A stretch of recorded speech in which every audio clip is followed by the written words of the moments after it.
샬롬, 하나님과 동행하는 새벽기도회 달라스 이마누엘 교회 권성철 목사입니다. 오늘도 하나님과 동행하며 풍성함을 누리시는 저와 여러분이 되시길 주님의 이름으로 축복합니다. 오늘 말씀은 시편 55편 1절에서 7절까지의 말씀입니다. 하나님이여, 내 기도에 귀를 기울이시고 내가 간구할 때에 숨지 마소서. 내게 굽히사 응답하소서. 내가 근심으로 편하지 못하여 탄식하오니 이는 원수의 소리와 악인의 압제 때문이라. 그들이 죄악을 내게 더하며 노하여 나를 핍박하나이다. 내 마음이 내 속에서 심히 아파하며 사망의 위험이 내게 이르렀도다. 두려움과 떨림이 내게 이르고 공포가 나를 덮었도다. 나는 말하기를 만일 내게 비둘기같이 날개가 있다면 날아가서 편히 쉬리로다. 내가 멀리 날아가서 광야에 머무르리로다. 아멘. 하나님의 말씀입니다. 우리가 살아가는 삶 속에서 완벽하게 사람을 속이는 이중 스파이 같은 사람을 우리는 얼마든지 만날 수가 있습니다.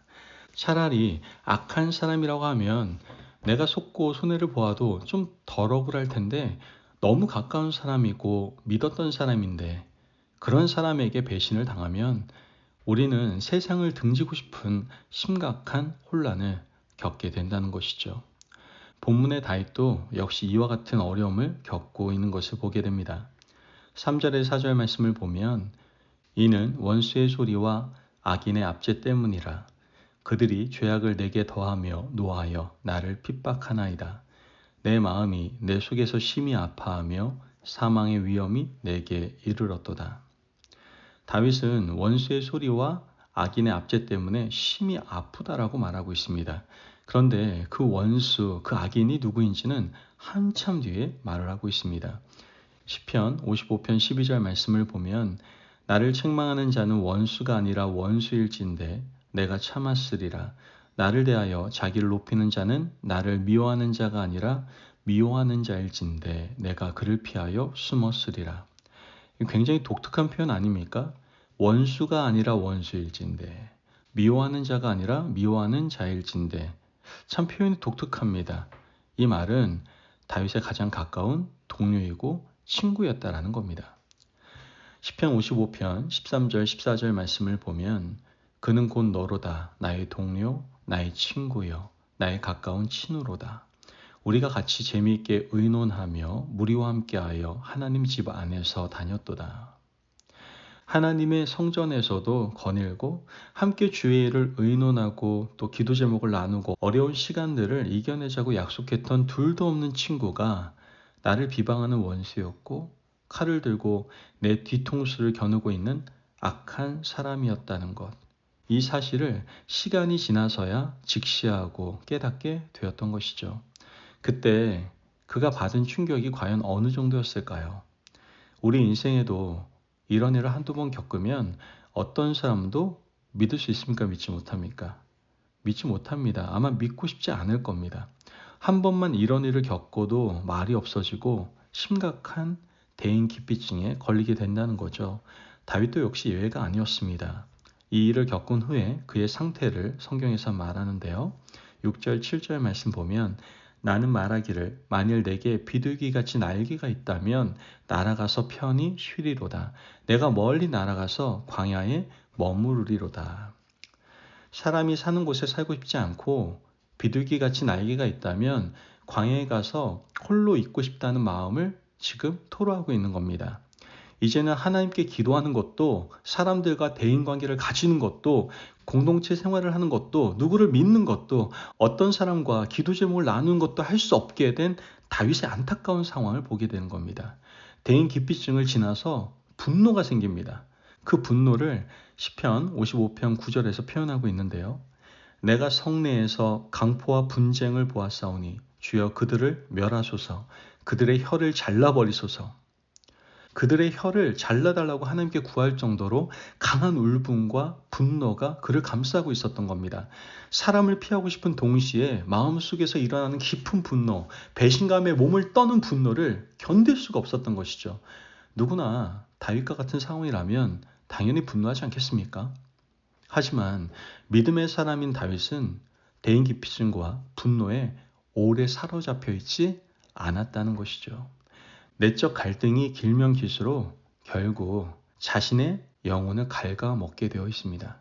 누군가 나를 배신한다고 해서 내가 그를 향한 분노의 칼을 갈고 있으면 결국에는 내 영혼을 죽이는 꼴이 된다는 것이죠. 다윗은 즉시 하나님께 나와서 엎드렸습니다. 시편 55편 16절 말씀을 보면 나는 하나님께 부르짖으리니 여호와께서 나를 구원하시리로다. 다윗은 직접 원수를 갚는 일을 하지 않았고 혼자 광야에 가서 사람을 만나지 않았습니다. 그러나 그 시간이 오래 가지는 않았다는 것이죠. 여러분, 우리가 길고 긴 인생을 걸어가다 보면 믿는 사람에게 속임을 당하고 가족이나 가까운 동료, 친구에게 속는 일을 겪게 될 겁니다. 내 속을 다 털어놓았는데 나의 비밀을 이야깃거리로 삼고 웃고 떠드는 사람들도 만나게 되겠죠. 그런 일이 있을 때마다 분노에 사로잡혀 빠져나오지 못하거나 대인기피증에 빠지는 것은 옳지 못하다는 겁니다. 오히려 하나님 앞에 가지고 나와서 하나님께 아뢰는 것이 바로 중요한 자세입니다. 그때 해결의 실마리가 풀리기 시작한다는 것이죠. 원수를 내가 갚아서도 안 되는 일이고 사람이 살지 않는 곳에 가서 홀로 있는다고 해결되는 것도 아닙니다. 오직 하나님께 이 문제를 가지고 나와 부르짖고 아뢰면 사랑의 하나님, 우리를 돌보시는 하나님께서 친히 해결해 주신다라는 것이죠. 시편 55편 23절 말씀을 보면 내 짐을 여호와께 맡기라. 그가 너를 붙드시고 의인의 요동함을 영원히 허락하지 아니하시리로다. 결국 믿음의 사람이라면 하나님을 의지해야 한다는 단순하면서도 분명한 결론을 노래하고 있는 겁니다. 나는 하나님을 의지하겠습니다. 하나님이 나의 원수를 직접 갚아 주십시오. 이렇게 노래하는 겁니다. 우리 주변에 얼마든지 존재하고 있는 이중 스파이와 같은 사람들, 그들이 속이는 일들을 겪으면서 여러분 제발 직접 원수 갚는다고 시간 허비하지 마시길 바랍니다. 분노로 미워하며 우리 인격에 상처내지 마세요. 하나님께 나와 엎드리면 그 문제를 하나님께서 담당하시고 하나님께서 직접 해결해 주실 줄을 믿습니다. 그러므로 오늘 하루도 공동체와 세상 가운데에서 오직 하나님 한 분만을 믿고 살아가는 저와 여러분이 되시길 주님의 이름으로 축복합니다. 아멘. 기도하겠습니다. 사랑이 많으신 하나님 감사합니다. 오늘도 우리에게 귀한 말씀에 은혜 허락하심을 감사합니다.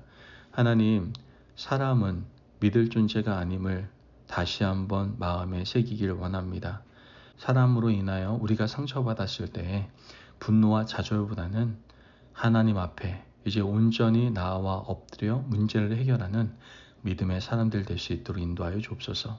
감사하며 예수님의 이름으로 기도합니다. 아멘. 오늘도 하나님과 동행하며 풍성함을 누리시는 저와 여러분이 되시길 주님의 이름으로 축복합니다. 여러분, 사람에게 상처받았을 때 사람을 미워하며 인생 허비하지 마시길 바랍니다. 오직 사랑의 근원이신 아버지 하나님을 바라보며 그 문제를 선하게 해결하며 나아가시기를 바랍니다. 말씀 안에 승리하십시오.